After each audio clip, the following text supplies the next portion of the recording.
òṣèré orílẹ̀-èdè wa Nàìjíríà tí gbogbo ènìyàn mọ̀ sí Alex Ekubo ni wọ́n ti padà sin ní ìpínlẹ̀ Abia lánàá nígbà tó fi eérú fún eérú, erùpẹ̀ fún erùpẹ̀, èkuru fẹ́kuru. Ó dìgbò ṣe.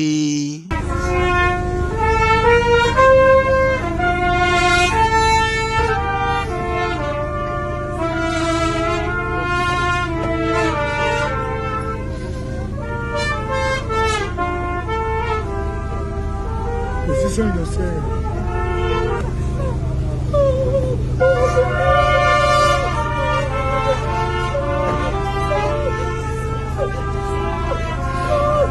Rògbòdìyàn ńlá bẹ́ sílẹ̀ nílùú Ìlọrin lánàá nígbà tí ìròyìn kan tàn kálẹ̀ pé àwọn adàlúrú agbébọn adẹ́mẹ̀nìyàn légbodò ti ya bo agbègbè kan ní ìlú Ìlọrin. Àfiọ́jọba òun ṣàwúre ṣé o fẹ́ di Ọlọ́run ni, èyí ni ọ̀rọ̀ kan èyí tí ó ń jẹyọ láti ẹnu adíje dupò ààrẹ nínú ẹgbẹ́ òṣèlú SDP nígbà tí ó sọ wípé ààrẹ Bọ́lá Ahmed Tinubu ni ó jẹ́ kó di mímọ̀ wípé òun ò tí ì lè sọ bóyá ètò ìdìbò ọdún 2027 yóò lọ ní ìrọwọ́ ìrọsẹ̀. Ìròyìn ọ̀hún kẹnu púpọ̀. Ẹ má kó pálapàla rẹ́ ìpínlẹ̀ Edo lára. Ìpínlẹ̀ Edo ò ní fi àyè gbàgbàkúgbà àti wípé kò ní fi àyè gba gbígbé ìròyìn òfegè kiri. Ìpínlẹ̀ Edo ni ó ti ṣetán láti máa pa àwọn kọ̀lọ̀rọ̀ sí ẹ̀dá èyí tó ń domi àlàáfíà ìlú rú ní ìta gbangba, èyí tí wọ́n ti máa yìnbọn pa wọ́n. Ẹ wá gbọ́ ọ̀rọ̀ lẹ́nu abiyamọ kan èyí tí ó sun ẹkún kíkorò nígbà tí ó jẹ́ kó di mímọ̀ wípé ọmọ rẹ̀ méjì ni òun gbé sin ní àkàtà àwọn ajínigbé nígbà tí wọ́n jí òun àtàwọn ọmọ rẹ̀ gbé fún oṣù 6 àti ọjọ́ díẹ̀ tó fi wà lákàtà wọn. A ò ní fọwọ́ wa gbọ́mọ sí o. Àwọn ẹ̀kúnrẹ́rẹ́ ìròyìn yìí lẹ́ ò máa gbọ́ láìpẹ́. Yorùbá Gidi TV. Ọ̀rọ̀ ló di gbódò rọ́ṣọ bó lọ yá mi ní ìlú Ìlọrin ní àná tí í ṣe olú ìlú ìpínlẹ̀ Kwara, ìyẹn ọjọ́ 18 oṣù kẹfà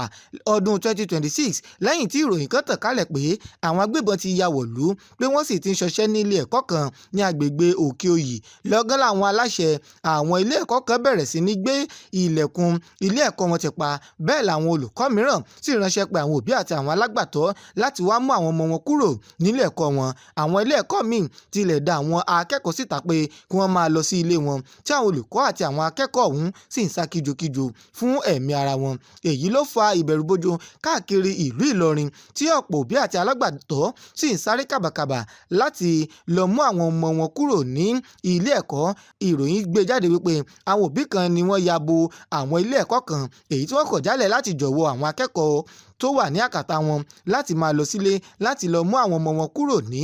ilé ẹ̀kọ́ náà kí nǹkan burúkú má bàa ṣẹlẹ̀. Ẹ̀wẹ̀, ẹ̀ka iléeṣẹ́ ọlọ́pàá ti ìpínlẹ̀ Kwara nígbà tí ó fèsì sí ọ̀rọ̀ náà ni ó jẹ́ kó di mímọ̀ wípé irọ́ pátápátá tó jìnà sí òótọ́ ni ìròyìn ọ̀hún wípé àwọn agbésùmọ̀mí ti ya wọ ìlú Ìlọrin. Nínú àtẹ̀jáde kan tí agbẹnusọ fún iléeṣẹ́ ọlọ́pàá ti ìpínlẹ̀ Kwara, ìyẹn Adétóhùn Èjìrè Adéyẹmí, tí ó fi léde níbẹ̀ ni ó ti jẹ́ kó di mímọ̀ wípé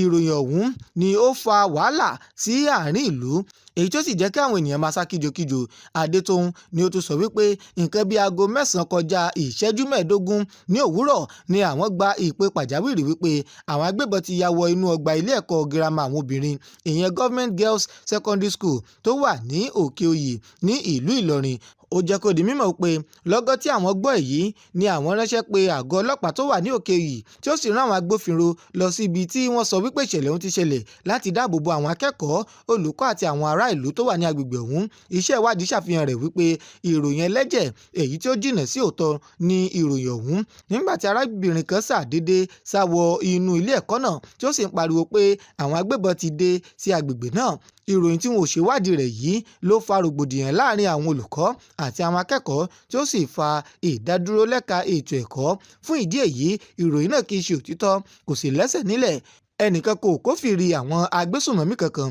kò sì sí ìkọlù kankan ní ìpínlẹ̀ Kwara. Èyí ni àwọn ọ̀rọ̀ tí ó ń jẹ jáde láti ẹnu alukoro fún iléeṣẹ́ ọlọ́pàá ti ìpínlẹ̀ Kwara. Alukoro fún iléeṣẹ́ ọlọ́pàá ti ìpínlẹ̀ Kwara ni ó tún sọ pé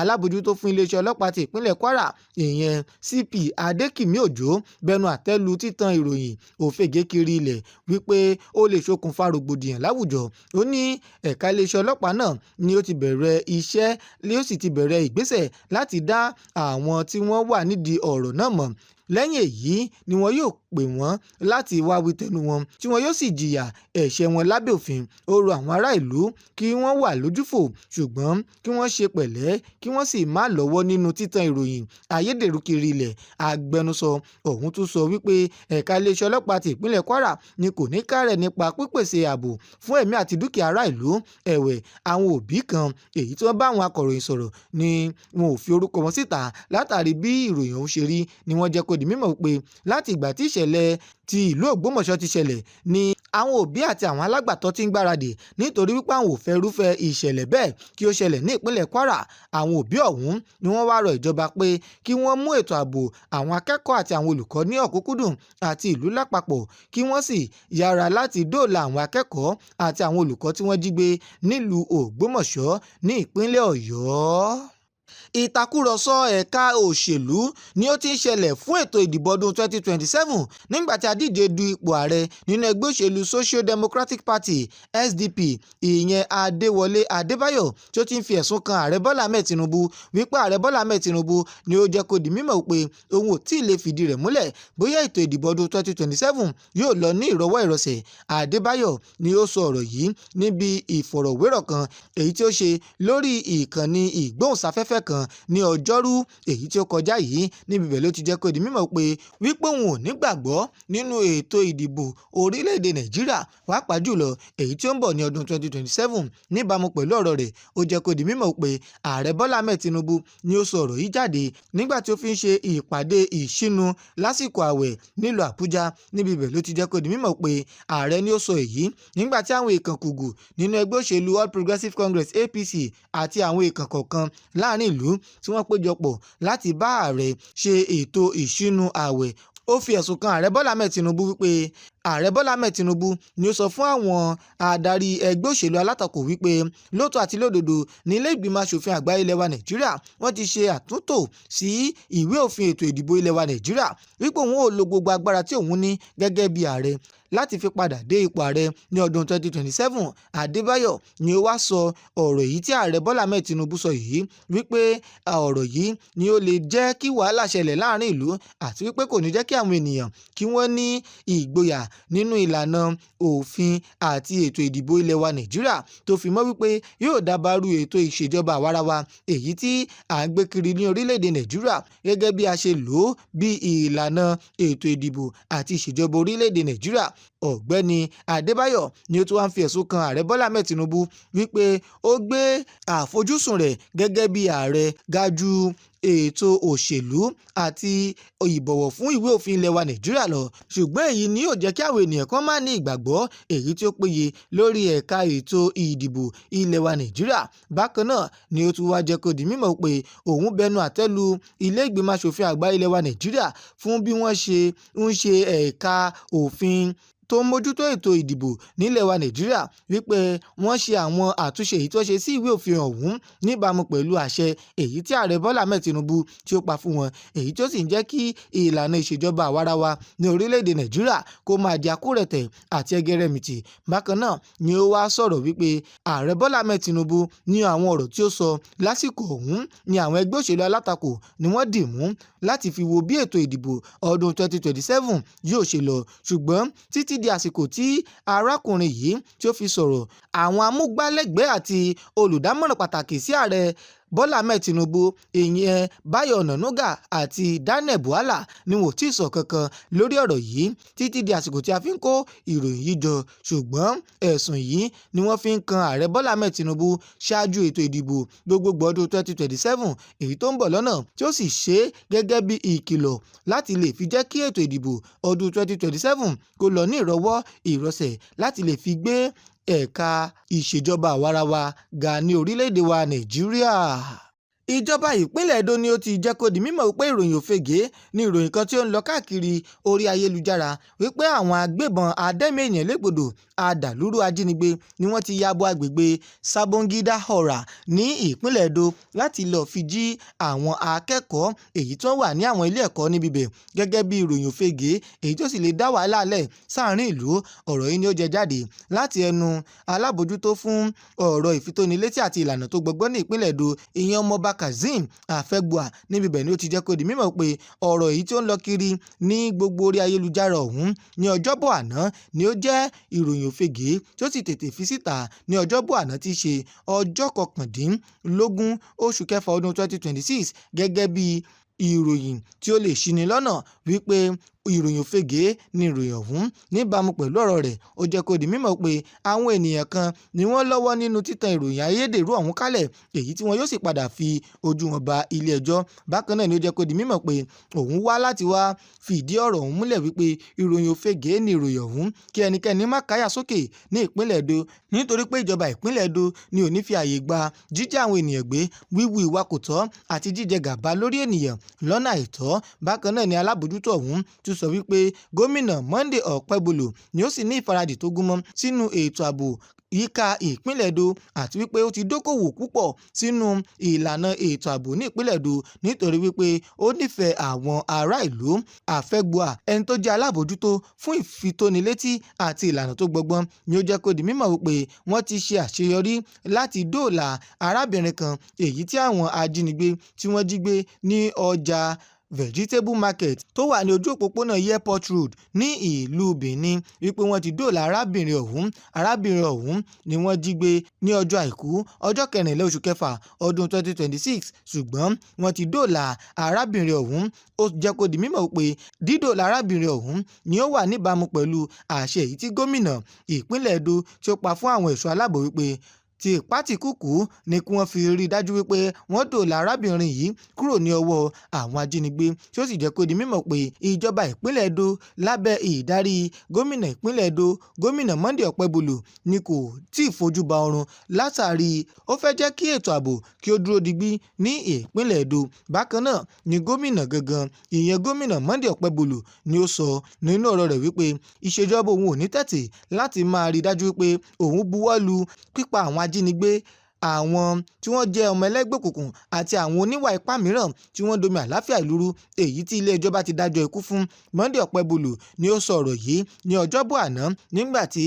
ó ń fi ojú àwọn ọ̀bàyéjẹ́ ẹ̀dá tí wọ́n jẹ́ ọ̀daràn tó fi hàn dé ní olú iléeṣẹ́ ọlọ́pàá tó wà ní ìpínlẹ̀ Edo nílùú Benin. Níbi bẹ̀ ni gómìnà ti jẹ́ kó di mímọ̀ pé gbogbo àwọn ọ̀rọ̀ yìí tó bá ní ṣe pẹ̀lú ìjínigbé, ìpaninípakúpa, ẹgbẹ́ òkùnkùn àti àwọn ìwà mìíràn èyí tó ń dabarú ètò ààbò ní ìpínlẹ̀ Edo ni òun yóò máa tètè buwọ́ lu pípa wọn láàrin ọ̀sẹ̀ méjì èyí tí ilé ẹjọ́ bá ti dájọ́ wọn. Wọn yóò sì mú wọn lọ sí agbègbè Ring Road ní ìpínlẹ̀ Edo, níbi bẹ̀ ni wọ́n ti yin ìbọn pa wọ́n tàbí kí wọ́n fún wọn lọ́rùn pa pẹ̀lú okùn èyí tí ilé ẹjọ́ bá ti là kalẹ̀ gẹ́gẹ́ bí pípa àwọn ẹni ọ̀hún, tó sì jẹ́ kó di mímọ̀ pé èyí ni yóò jẹ́ ẹ̀rí wípé ìjọba òun ni kò fààyè gba ìgbàkúgbà ní ìpínlẹ̀ Edo. Bákan náà ni ó tún jẹ́ kó di mímọ̀ pé gbogbo àwọn èèyàn tó ń sọ̀rọ̀ kò bá kùn gbé sí ìṣèjọba ààrẹ Bọ́lá Ahmed Tinubu, wípé ìṣèjọba ààrẹ Bọ́lá Ahmed Tinubu ni ó fi ọwọ́ ẹ̀rẹ̀ hẹ̀hẹ̀ mú ẹ̀ka ètò ààbò, wípé ọ̀rọ̀ yìí ni ó jẹ́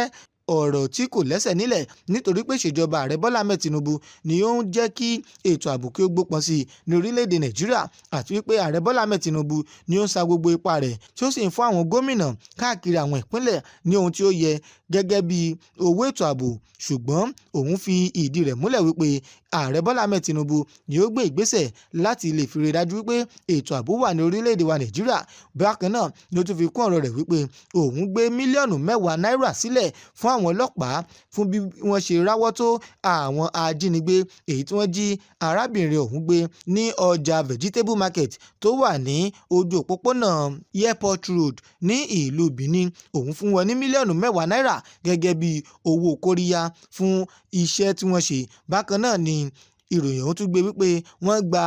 ọkọ̀ Lexus RX 350 kúrò ní ọwọ́ àwọn ẹni ọ̀hún èyí tó ní nọ́mbà ìdánimọ̀ EKP 848AE àti ìbọn aláìtúkì kan, ìyẹn pop action shotgun, tó fi mọ́ àwọn ọta ìbọn èyí tí wọ́n jẹ́ ìdì méjì àti alùpùpù ẹyọ kan, tó fi mọ́ àkójọpọ̀ owó tí ó jẹ́ mílíọ̀nù 2 ó lé díẹ̀, ìyẹn 2.250 million naira èyí tí wọ́n gbà ní àkàtà àwọn ajínigbé ọ̀hún. Gómìnà Okpebholo ni ó wá sọ wípé òun sì gbóríyìn fún alábòjútó fún iléeṣẹ́ ọlọ́pàá ti ìpínlẹ̀ Edo, àti ọ̀gá àgbà pátá fún iléeṣẹ́ ọlọ́pàá ilẹ̀ wa Nàìjíríà ìyẹn Ọlátúnjì Dìsò fún ṣíṣe àrídájú wípé ẹ̀ka iléeṣẹ́ ọlọ́pàá ni ó sì ní ìfarajì tó gúnmọ́ sí dídáàbòbò ẹ̀mí àti dúkìá àwọn ènìyàn ìlú. Bákan náà ni ó wá rọ àwọn ará ìlú láti máa fi ọ̀rọ̀ èyí tí ó jẹ́bi fitónilétí láti máa fi tó àwọn ẹ̀ka iléeṣẹ́ ọlọ́pàá létí àti àwọn àjọ ẹ̀ṣọ́ aláàbò gbogbo láti lè rí dájú wípé ààbò ẹ̀mí àti dúkìá ni ó fẹsẹ̀ múlẹ̀ ní ìpínlẹ̀ Ẹdó. Arábìnrin kan rèé tí orúkọ rẹ̀ ń jẹ́ Aisha pẹ̀lú bí ó ṣe sọ ìrírí rẹ̀ ní àkàtà àwọn ajínigbé pẹ̀lú bí ìrírí ọ̀hún ṣe jẹ́ ìrírí tó burú jáì pẹ̀lú àwọn ọmọ rẹ̀ mẹ́ta ọ̀tọ̀ọ̀tọ̀ èyí tí àwọn ajínigbé ọ̀hún tí wọ́n jí gbé. Ó jẹ́ kó di mímọ̀ pé fúnra ara òun báyìí ni òun fi ọwọ́ ara òun sí àwọn ọmọ rẹ̀ méjì nígbà tí àwọn lò tó oṣù 6 àti ọjọ́ 5 ní àkàtà àwọn ajínigbé. Nígbà tí ó ń sọ ọ̀rọ̀ yìí ó jẹ́ kó di mímọ̀ wípé àwọn agbésùnmọ̀mí apanilẹ́kúnjayé ajínigbé yìí ni wọ́n ya bo agbègbè àwọn tí wọ́n sì jí òun àti àwọn ọmọ rẹ̀ mẹ́tẹ̀ẹ̀ta tó fi mọ́ àwọn ará ìlú mìíràn tí wọ́n jí wọn gbé tó sì kó gbogbo wọn wọ inú igbó sálọ. Níbi bẹ̀ ni wọ́n ti ń na àwọn nínàkunà tí wọ́n sì bẹ̀rẹ̀ sí ní ṣe wọ́n bí ọṣẹ ṣe ń ṣojú. Ó jẹ́ kó di mímọ̀ pé àwọn ajínigbé yìí ni wọ́n pa méjì nínú àwọn ọmọ òun nígbà tí àwọn wà ní àkàtà wọn kó tó di wípé òun àti ìkẹta nínú àwọn ọmọ mẹ́ta tóun kó lọ sí inú igbó ọ̀hún kó tó di pé Ọlọ́run dòòlà wọn kúrò lọ́wọ́ àwọn ajínigbé. Ó jẹ́ kó di mímọ̀ pé àwọn ọmọ mẹ́ta lòun kó lọ ṣùgbọ́n ọmọ kan lòun mú padà. Àwọn méjì tó kù ni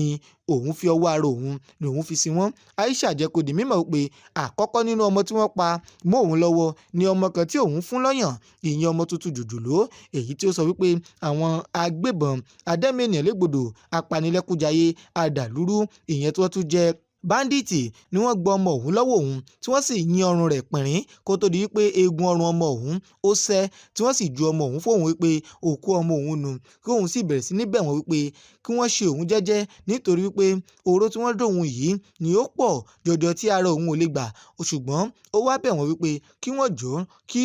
òun sin ọmọ òun fúnra òun. Bákan náà ni ó jẹ́ kó di mímọ̀ pé àwọn báńdíìtì yìí ni wọ́n gbà fún òun wípé kóun fún ọwọ́ ara òun kóun fi sin ọmọ rẹ̀. Ṣùgbọ́n Aisha ni ó tún tẹ̀síwájú nínú ọ̀rọ̀ rẹ̀ wípé gbogbo àwọn ènìyàn tí wọ́n tún kú ní inú àkàtà àwọn ajínigbé ọ̀hún fún oṣù 6 àti ọjọ́ 5 èyí tí wọ́n lò níbẹ̀ ni wọ́n bẹ̀rẹ̀ sí ní sọ wípé kí òun máa sin wọ́n gẹ́gẹ́ bí ẹni tó kọ́kọ́ sin ọmọ rẹ̀. Ṣùgbọ́n ó jẹ́ kó di mímọ̀ pé ìṣẹ̀lẹ̀ yìí ni ó jẹ́ ìṣẹ̀lẹ̀ kan èyí tí ara òun ò gbà ṣùgbọ́n òun ò ní kankan tóun lè ṣe sí i. Ó jẹ́ kó di mímọ̀ pé bí ó ṣe kó àwọn kúrò nílùú àwọn ni àwọn rin inú igbó fún ọjọ́ 3 gbáko kó tó di pé àwọn kúrò ní ibi táwọn wà lọ sí ìlú Zamfara níbi tí àwọn agbébọn ọ̀hún níbi tí wọ́n ní ilé wọn sí. Ó wá jẹ́ kó di mímọ̀ pé lẹ́yìn ìgbà tí ọmọ òun tí ó jẹ́ ọmọ tuntun ọ̀hún tí wọ́n kán ọrùn rẹ̀ tí wọ́n yìn sódì ni wọ́n tún mú ìkan lára àwọn ọmọ òun tí ó jẹ́ ọmọ kejì ni wọ́n sì tún pa òun náà kó tó di wípé òun tún sin ọmọ òun. Ó wá jẹ́ kó di mímọ̀ pé ohun tó burú jáì ni wípé kí májèṣín kó máa ti ojú òbí rẹ̀ re ọ̀run wípé òun gangan ni òun fi ọwọ́ ara òun fi sin àwọn ọmọ méjì nínú ọmọ mẹ́ta tí òun bí nígbà tí àwọn wà ní àkàtà àwọn ajínigbé. Ó wá rọ àwọn ará ìlú wípé kí wọ́n jọ̀ọ́ kí wọ́n ṣùgbọ́n òun kí wọ́n ran òun lọ́wọ́ nítorí pé ìrírí tóun rí yìí ó ti ń dorí òun rú kò jẹ́ kí òun lè ronú gẹ́gẹ́ bí èèyàn. Òun ò lè ṣe kankan tí òun kàn máa ń wòṣù tí ilé ayé sì ti sú òun tóun sì ń wo ara òun bíi pé kí òun parọ́ òun nítorí pé ìrírí ọ̀hún ni ó ga ju òye òun lọ. Àfi kí Ọlọ́run gbà wá lórílẹ̀‐èdè Nàìjíríà. Ṣèbí àwọn àgbà bọ̀ wọ́n ní wípé ẹni tó sin òkú ló pa òkú mọ́ ẹni tó kàn sunkún ariwo lásán ló ń ṣe. Èyí ló dífá fún bí wọ́n ṣe ti sin ògbóǹtarìgì òṣèré orí ìtàgé tí ó tún jẹ́ adẹ́rìnpòṣónú àti bùjẹbùdànù tó jẹ́ aláàánú ẹ̀dá ìyẹn Alex Ekubo bí wọ́n ṣe ti sin sí ìlú rẹ̀ ní Arochukwu ní ìpínlẹ̀ Abia nígbà tí wọ́n ṣe àwọn ohun tó yẹ lórí ètò ìsìnkú rẹ̀. Àwọn ọ̀rẹ́ àwọn ẹbí àti ojúlùmọ̀ tó fi mọ́ àwọn afẹ́nifẹ́re káàkiri orílẹ̀-èdè wa Nàìjíríà ni wọ́n péjú síbi tí wọ́n ti ṣe ẹ̀yẹ ìkẹyìn fún Alex Ekubo. Bẹ́ẹ̀ ò bá gbàgbé Alex Ekubo ni ó jáde láyé ní ọjọ́ 11 oṣù karùn-ún ọdún 2026 lẹ́ni 40 ọdún lẹ́yìn ìgbà tí ó ní àìsàn jẹjẹrẹ kíndìnrín. Ìròyìn gbé jáde wípé lábala ni ètò ìsìnkú ọ̀hún. Ètò ìsìnkú náà ni ó bẹ̀rẹ̀ ní ọjọ́ 17 oṣù kẹfà ọdún 2026, ìyẹn 17th of June 2026, nígbà tí wọ́n gbé arákùnrin ọ̀hún kúrò ní ìpínlẹ̀ Èkó níbi tí wọ́n ti ṣe ayẹyẹ orin ìdágbére fún un kó tó di wípé wọ́n gbé lọ sí ìlú rẹ̀ tí í ṣe Uraji Arochukwu tó wà ní ìpínlẹ̀ Abia fún orí ìkẹyìn ní èdè abínibí rẹ̀ kó tó di wípé àwọn ènìyàn tí wọ́n wà ní agbègbè ọ̀hún wọ́n tún mú kúrò níbẹ̀, wọ́n gbé lọ sí ilé ẹ̀kọ́ Mary's Lesser School tó wà ní Amanagu ní ìpínlẹ̀ Abia ní ọjọ́bọ̀ àná tí í ṣe ọjọ́ 18 oṣù kẹfà ọdún 2026 láti lọ ṣe ìsìnkẹyìn fún arákùnrin náà. Ìròyìn jẹ́ kó di mímọ̀ pé lẹ́yìn ìgbà tí wọ́n ṣe ìsìn ìdágbére ọ̀hún fún un ni wọ́n gbé lọ sí ilé mọ̀lẹ́bí rẹ̀. Níbi ibẹ̀ ni wọ́n ti fi eérú fún eérú, erùpẹ̀ fún erùpẹ̀, èkuru fún èkuru, tí omijé sì bẹ̀rẹ̀ sí ní jábọ́ lójú àwọn ènìyàn pòròpòrò nítorí pé ẹni rẹ̀ ni ó lọ láàrin àwọn ènìyàn. Bákan náà ni ìròyìn gbé jáde wípé àwọn ìràwọ̀ òṣèré orí ìtàgé ni wọ́n wà ńbẹ̀ bíi Ike Ogbonna, Iniedo, Deyemi Ọ̀kánláwọ̀n àti bẹ́ẹ̀ bẹ́ẹ̀ lọ, tó fi mọ́ àwọn èkòkùgù lẹ́ka òṣèlú àti àwọn alẹ́nulọ́rọ̀ láàrin ìlú ni wọ́n wà níbẹ̀. Níbàámu pẹ̀lú fọ́nrán àti àwòrán èyí tí ó ń lọ kiri lórí ayélujára ni ó ṣàfihàn rẹ̀ wípé àsìkò ọ̀hún ni ó jẹ́ àsìkò èyí tí ó jẹ́ ìkẹ́dùn jùlọ tí àwọn ènìyàn sì darí sọ tó sì bẹ̀rẹ̀ sí ní sunkún wípé èèyàn ẹni re ni ó ti lọ ní ẹ̀ka eré orí ìtàgé ní orílẹ̀-èdè wa Nàìjíríà. Èyí lópin ìròyìn wa fún ti àsìkò yìí láti ẹnu Ọláolúwa Olúṣeun Adékúnlé fún ìkànnì Yorùbá Gidi TV. Ẹ sì kú ojú lọ́nà àwọn ètò alágbára mìíràn tó ń bọ̀ lọ́nà láìpẹ́ àti àwọn ẹ̀kúnrẹ́rẹ́ ìròyìn míì. Bàbá Aládò ọmọ àgbáhùn lálá tí ń pàṣẹ ògùn warawara. Bíná bá rómi àgbàgbé ilé tó fẹ́ jó. Bẹ́ẹ̀ tó bá rómi àgbàgbé ariwo tó fẹ́ pa. Bí ṣòro bá fojú kan Bàbá Aládò, gbogbo gànàgànà ara àṣòro á sì balẹ̀ pẹ̀sẹ̀. Bí ìgbà ògùn náà bá bọ́ sómi tó dákẹ́jẹ́. Kí ni ìṣòro tó sọra ẹ̀ di ọ̀rẹ́ ìmùlẹ̀ sí Ọlọ́run? Àìsàn wo ló ń ṣe ọ tó ń lọ tó ń bọ̀? Tó ní dandan lá ọ̀run oṣù ní àparò kú sí. Bàbá Aládò fúnra ẹ̀ kún ọkọ̀ òkè. Ògbóǹtarìgì nínú ká fi ewé àti egbò tú ọ̀pọ̀lọpọ̀ sílẹ̀. Bàbá Aládò fúnra ẹ̀ ó ti dé láti abúlé Aládò, ìlú olórílẹ̀ méje ní ìlú Ìbàrìbà. Ó ṣe pàtàkì kó o tètè kàn sí Bàbá Aládò. Wọ́n bá yín fojú inú fojú àgbà wo tí ń yọ yín lẹ́nu lágọ̀ọ́ ara pẹ̀lú àwọn irinṣẹ́ ìgbàlódé. Ẹ má sì gbàgbé àwọn egbòogi wa tó gbàṣẹ gbòǹtẹ̀ ìjọba. Lego herbal mixture àti Osconto capsule. Èyí tẹ̀ ń rírà láwọn fámásì káàkiri. Ẹ máa pe Bàbá Aládò 080 28 12 1088